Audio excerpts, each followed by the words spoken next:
अस्सलाम वालेकुम। Hello students, कैसे हैं आप सब।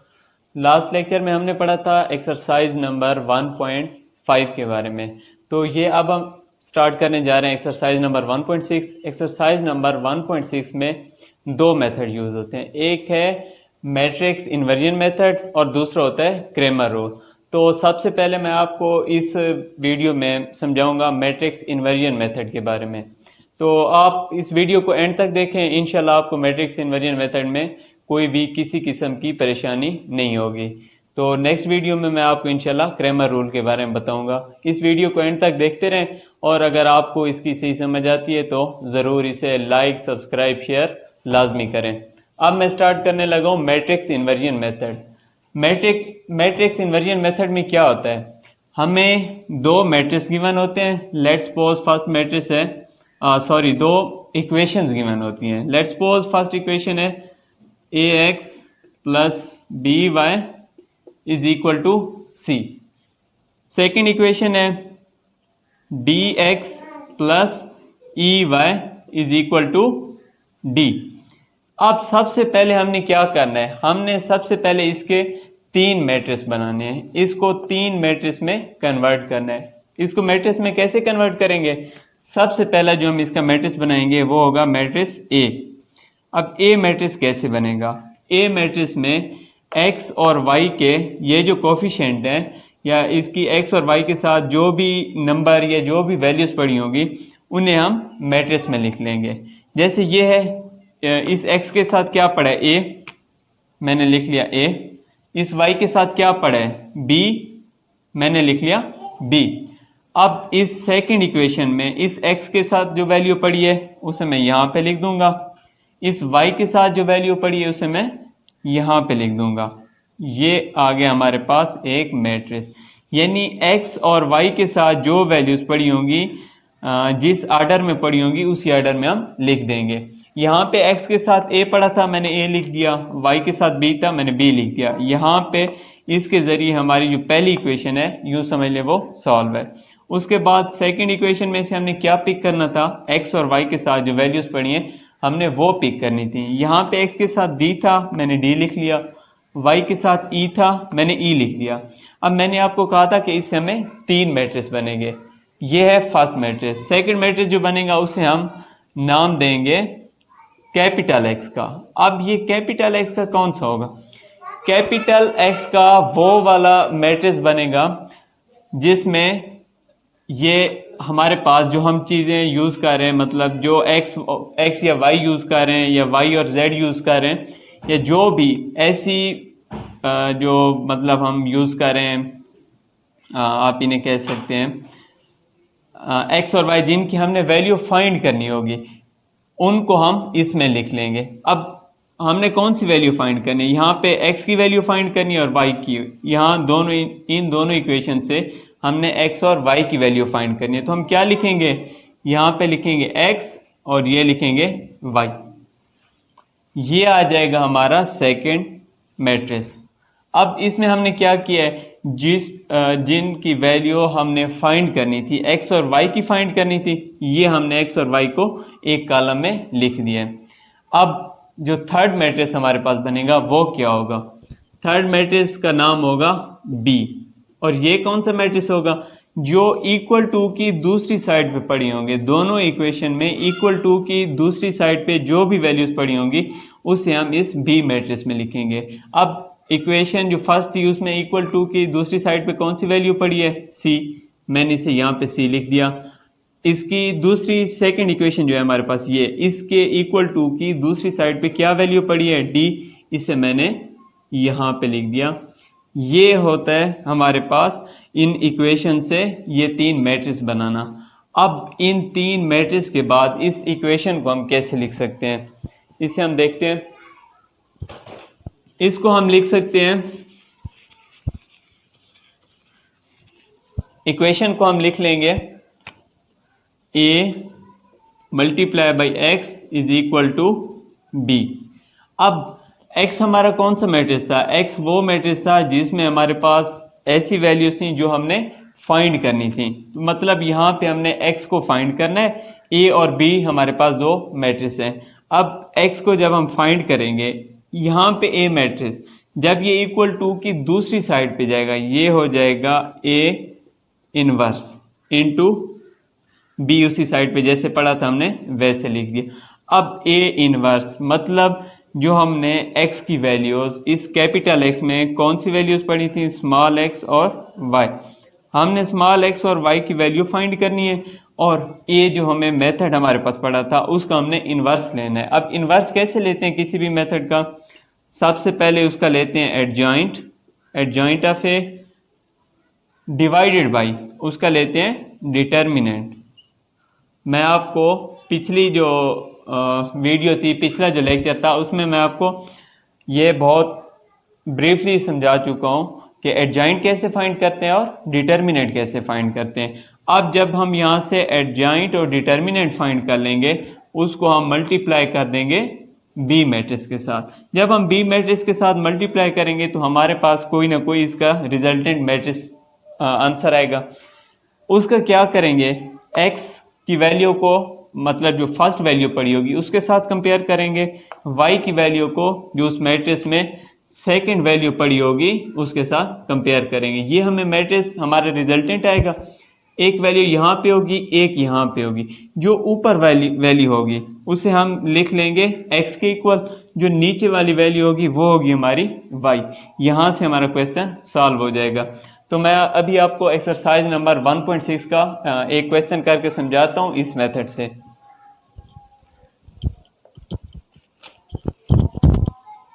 इसे मैं रेज कर रहा हूँ।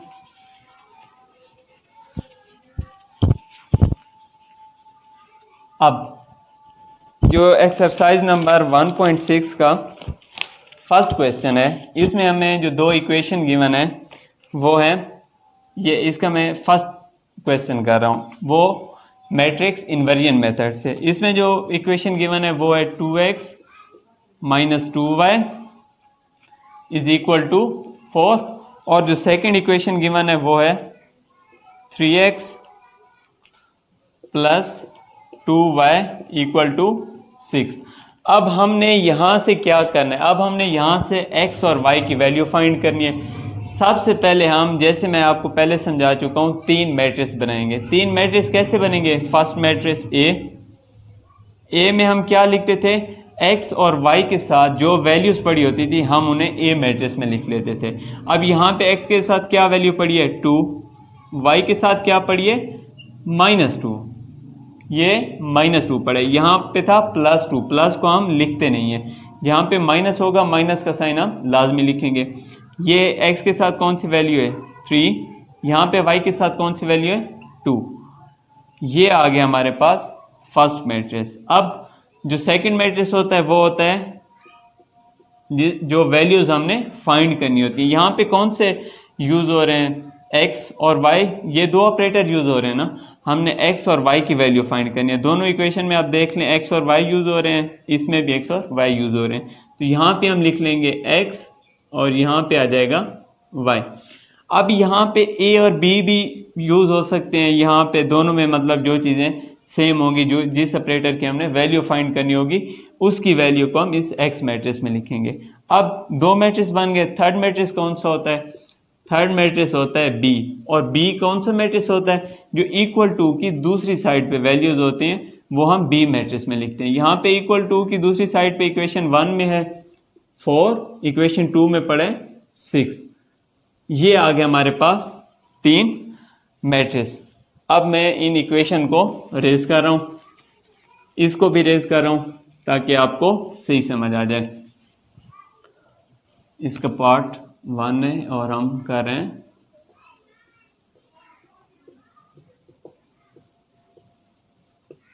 इन्वर्जन मेथड से, इसे मैंने यहाँ पे लिख लिया। अब ये हमारे पास तीन मैट्रिक्स हैं, हमने x की वैल्यू फाइंड करनी है। x की वैल्यू हम कैसे फाइंड करते थे, x is equal to a inverse multiply by b। अब a इनवर्स कैसे फाइंड करते हैं, सबसे पहले हम फाइंड करेंगे a इनवर्स। a इनवर्स कैसे फाइंड करते हैं, एडजॉइंट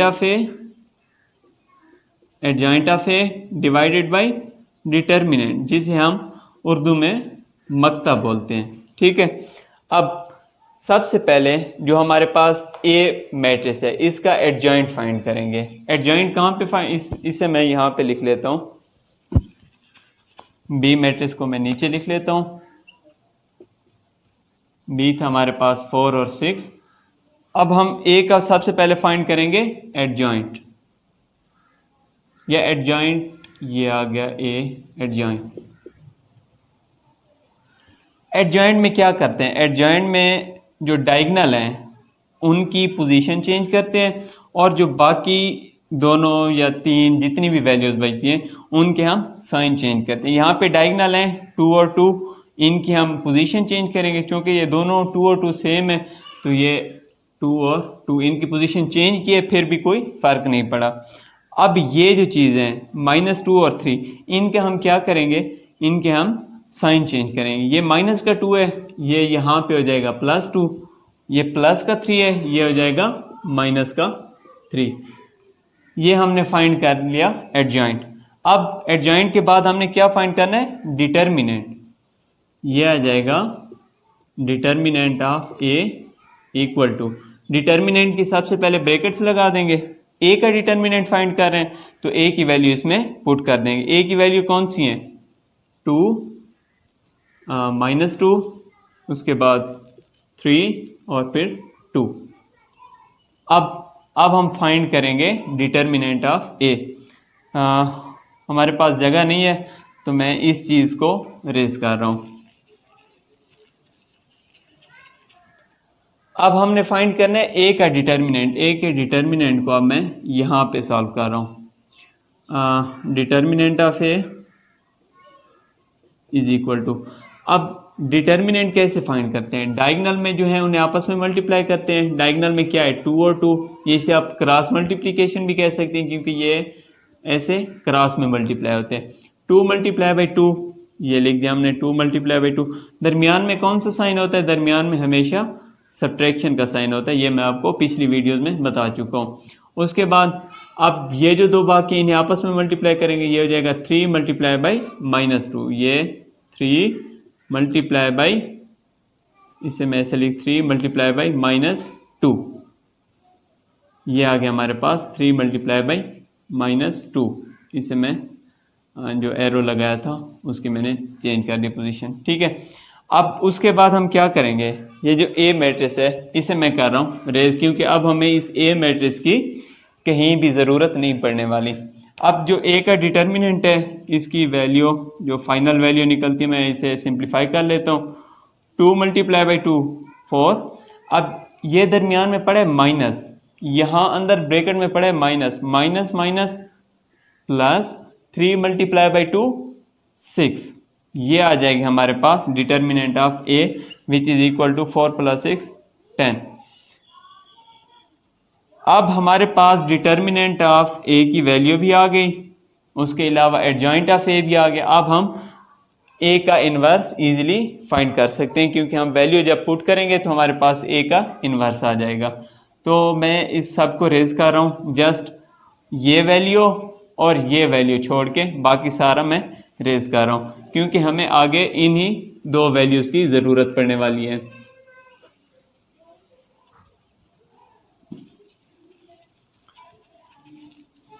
अब हम यहां से ए का इन्वर्स फाइंड कर लेंगे। A inverse is equal to, ऊपर लिखते हैं हम adjoint of A, adjoint of A divided by determinant of ए।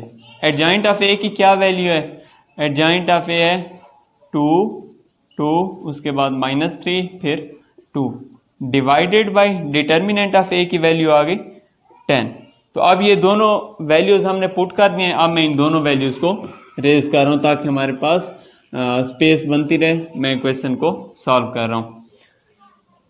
अब डिवाइडेड बाय 10 का क्या मतलब है, 10 इन सब के साथ अलग-अलग जाके डिवाइड होगा। कैसे डिवाइड होगा, यहाँ पे ये हो जाएगा 2 डिवाइडेड बाई 10, ये हो जाएगा 2 डिवाइडेड बाई 10, ये हो जाएगा -3 डिवाइडेड बाई 10, ये हो जाएगा 2 डिवाइडेड बाई 10।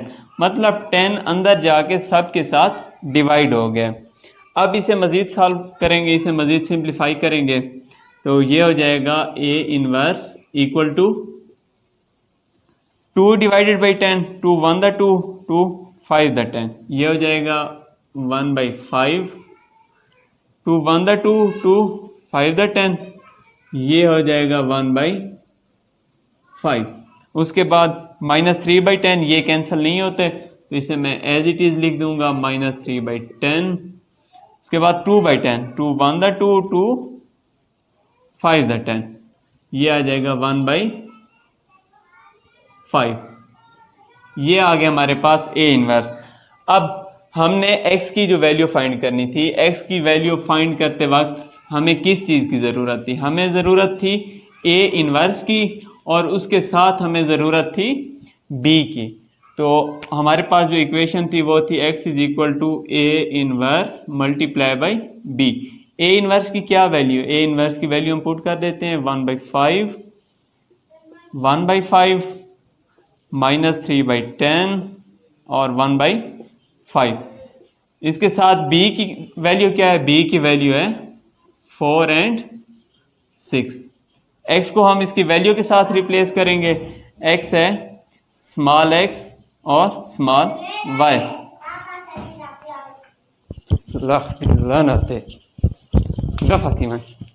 निकल वन घंटा थी गया मैं इतना लगा खड़ोता जूनी वन यार बार वन चबल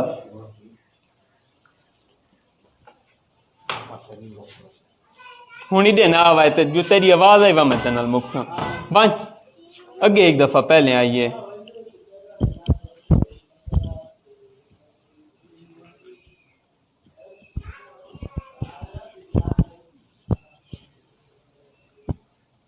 अब क्या करेंगे? अब हम इसे मल्टीप्लाई कर देंगे। मल्टीप्लाई कैसे करते हैं? First row multiply by first column. First row में क्या है? 1/5 मल्टीप्लाई बाई, यहाँ पे फर्स्ट वैल्यू पड़ी है 4, दरमियान में प्लस हम हमेशा लिखते हैं। सेकंड वैल्यू है 1.5, यहाँ पे है मल्टीप्लाई बाई 6।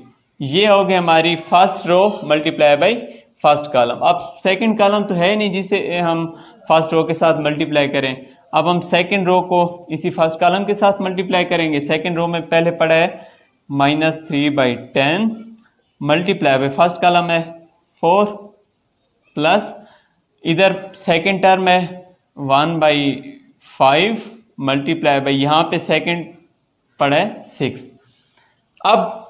अब हमें इस चीज़ की ज़रूरत नहीं रही, ना हमें A इनवर्स की ज़रूरत है क्योंकि हमने इसकी वैल्यूज इक्वेशन में पुट कर दी हैं।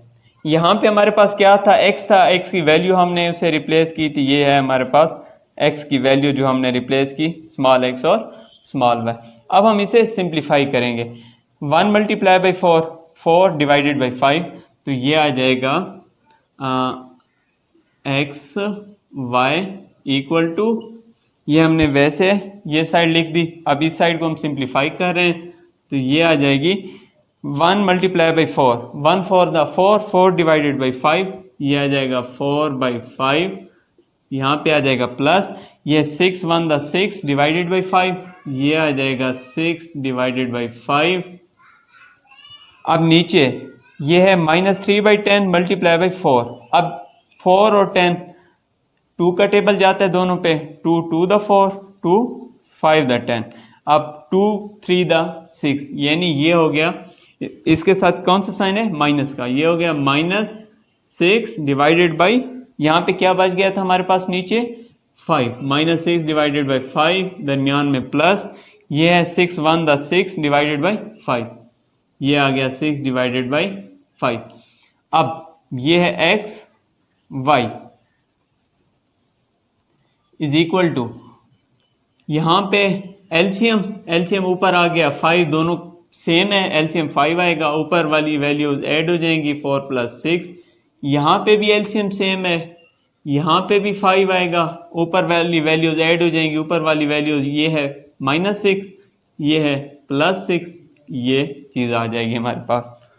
अब हम क्या करेंगे? ये जो चीज़ थी इसको हम रेज करें क्योंकि अब हमें इस चीज़ की ज़रूरत नहीं रही। अब हम लेफ्ट हैंड साइड को उसी तरीके से लिख लेंगे एक्स और वाई। इस साइड को 4 + 6 10 डिवाइडेड बाई 5, ये हो गया -6 + 6। अब एक माइनस का है एक प्लस का है, ये कैंसिल हो जाएंगे, यहाँ पे आ जाएगा 0 डिवाइडेड बाई 5। अब ये है 5 1 द 5, 5 2 द 10, 2/1, 2 डिवाइडेड बाई 1, तो हम 2 लिखते हैं, क्योंकि 1 अगर बट्टे में हो तो हम उसे नहीं लिखते, मतलब किसी भी चीज के ओवर 1 है तो हम उसे नहीं लिखते। अब 0 डिवाइडेड बाई एनीथिंग 0, ये चीज आ गई हमारे पास सिंपली, इसकी आ गई सिंप्लीफिकेशन। अब मैंने आपको बताया था कि जो हमारे पास रिजल्टेंट मैट्रिक्स होगा उसके क्या करेंगे, x की वैल्यू को उसके फर्स्ट के साथ कंपेयर करेंगे और y की वैल्यू को सेकंड के साथ। अब x को फर्स्ट के साथ करेंगे तो x is equal to 2, y की वैल्यू को सेकंड के साथ करेंगे तो y इज इक्वल टू 0। तो ये आ गया हमारे पास ये जो क्वेश्चन नंबर 1 था एक्सरसाइज नंबर 1.6 का, इसका आंसर x की वैल्यू और y की दोनों वैल्यू हमारे पास फाइंड हो गई। इसी तरीके से इसके बाकी जितने भी पार्ट्स हैं बहुत ईजी हैं, आप इसी तरीके से कर लेंगे। अगर आपने ये वीडियो एंड तक देखी है, इसे सही समझा है, तो मैं गारंटी देता हूं कि आप इसके बाकी जितने भी क्वेश्चन हैं इन्वर्जन मेथड से एटलीस्ट आप उन्हें कर लेंगे। तो ये था हमारा इस वीडियो का फर्स्ट पार्ट, जिसमें मैंने आपको एक्सरसाइज नंबर 1.6 को इन्वर्जन मेथड के जरिए समझाया, एक क्वेश्चन करके समझाया है। अब इसका जो सेकंड पार्ट होगा, इस वीडियो का जो नेक्स्ट पार्ट होगा, उसमें मैं आपको समझाऊंगा क्रैमर रूल। क्रैमर रूल के जरिए इन इक्वेशंस को कैसे सॉल्व करते हैं। तब तक के लिए इजाजत दीजिए, अल्लाह हाफिज।